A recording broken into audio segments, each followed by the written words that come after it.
Say to you, how y'all doing? How y'all feeling? Y'all feeling good?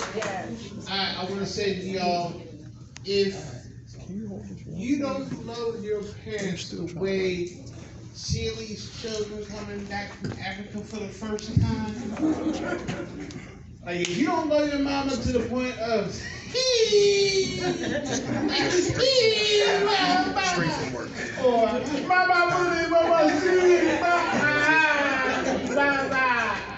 You went up? if you don't know your mom like that, I don't know what to say. Like as soon as I saw the movie, I called my mom. What you want, son? Mama! Mama, what is this? Mama, mama. What you doing? Watching God. Get off my phone.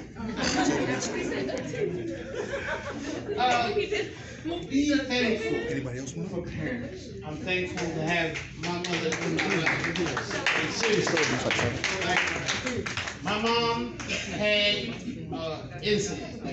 Like God almost took her out of here. Cool. Like she had an incident. What happened was she was pretending to be Serena Williams on the tennis court. And she went in for the live, but the knee got hit. So she'll tell you the story. Can I She curse? said, I hit my knee, I slid on my hand, I hit my titty, the court hit my head 3 times. She always tells you 3 times. Pop, pop, pop. Now, while she was in the hospital, like I'm sitting there, I'm praying, make sure, God keep my mom here because it ain't her time yet. She got my grandchildren fucked up yet. So, you know what I'm saying? So I'm sitting there and I'm like, okay, cool, great. But it was the weirdest thing. It was her neighbor. Like her neighbor in the hospital was like a weird lady. So this little African lady from Africa going through dementia. Penicillin to kill. So every time to escape out of the room, she would say something crazy. Like one time we was in a room, she was like, "Oh, get him! The woman is raping the woman," and everybody's like, "What's going on?" And I'm only standing in the room, so everybody looking at me. I'm like, I don't know what's going on. We all turn back and look at her. She's a little criminal over the As soon as the white lady home get her, she's like, "Oh, I'm caught by the colonizers." And goes back to her bedroom. I'm like, man. I said, "Mom, I'm gonna get you out of here. I'm gonna get you out of here. You're gonna get your own room. I can't have you deal with that 24/7. Like, my mother has been through a lot. Like, as children, we put a lot on our parents. We do. Like, one of the things that I put my mom through was a child that was not mine. Now, parents know if you birth a child, that child is not yours. They can tell. They tell it in their spirit. Now, me, I was being booty blinded. I didn't know what was going on. Said booty blinded. Oh, I can't be real with y'all? Okay. So, I bring the child over to the house. I'm thinking, yes, I can find, yeah, fucked up, but, I can at least bring the child into the fold of the family. So, as soon as I bring the child in, my mom's like, oh, the child looks nice. As soon as my mom touched the child's head, this was her reaction. She was like, ooh. Now, if you don't know, I have curly hair. My hair is curled. His was knotty. As soon as my mom touched that child's head and caressed the scalp, she felt the tingle of not being her spirits.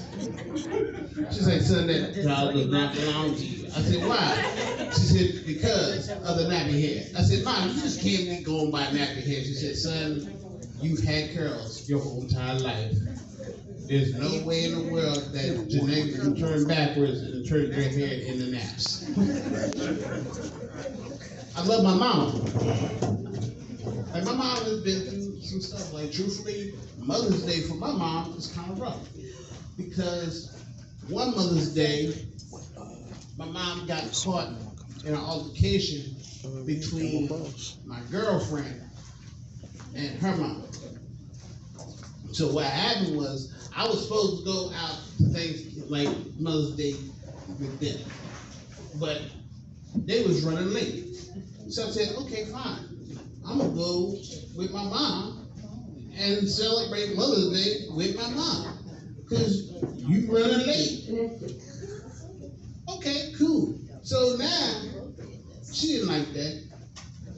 So in the midst of me trying to get my mother out and make sure she has a good time for Mother's Day, I'm getting cussed out by my girlfriend.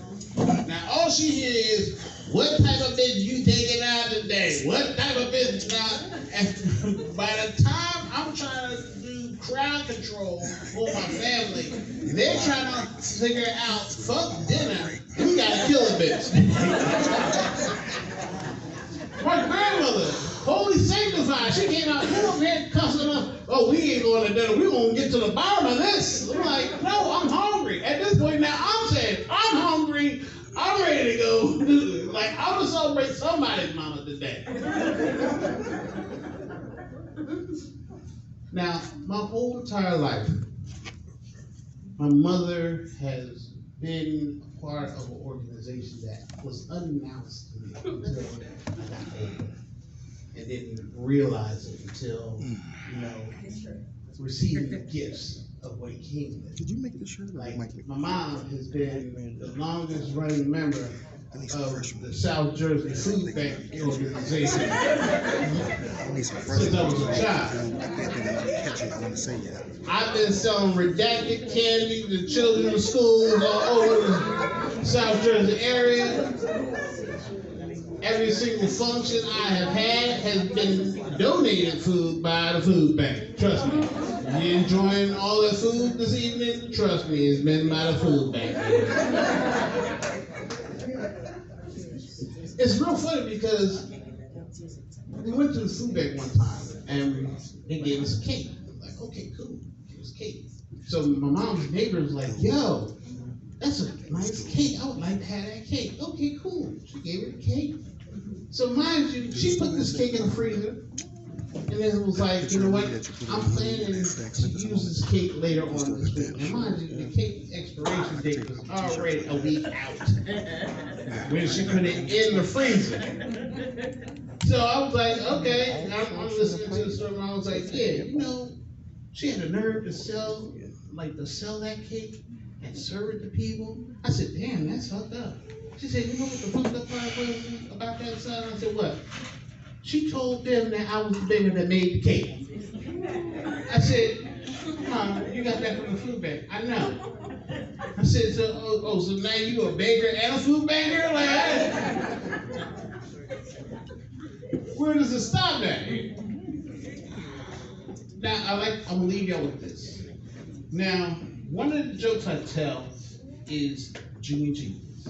Now, if you don't know who Junior Jesus is, Junior Jesus is the son of Jesus.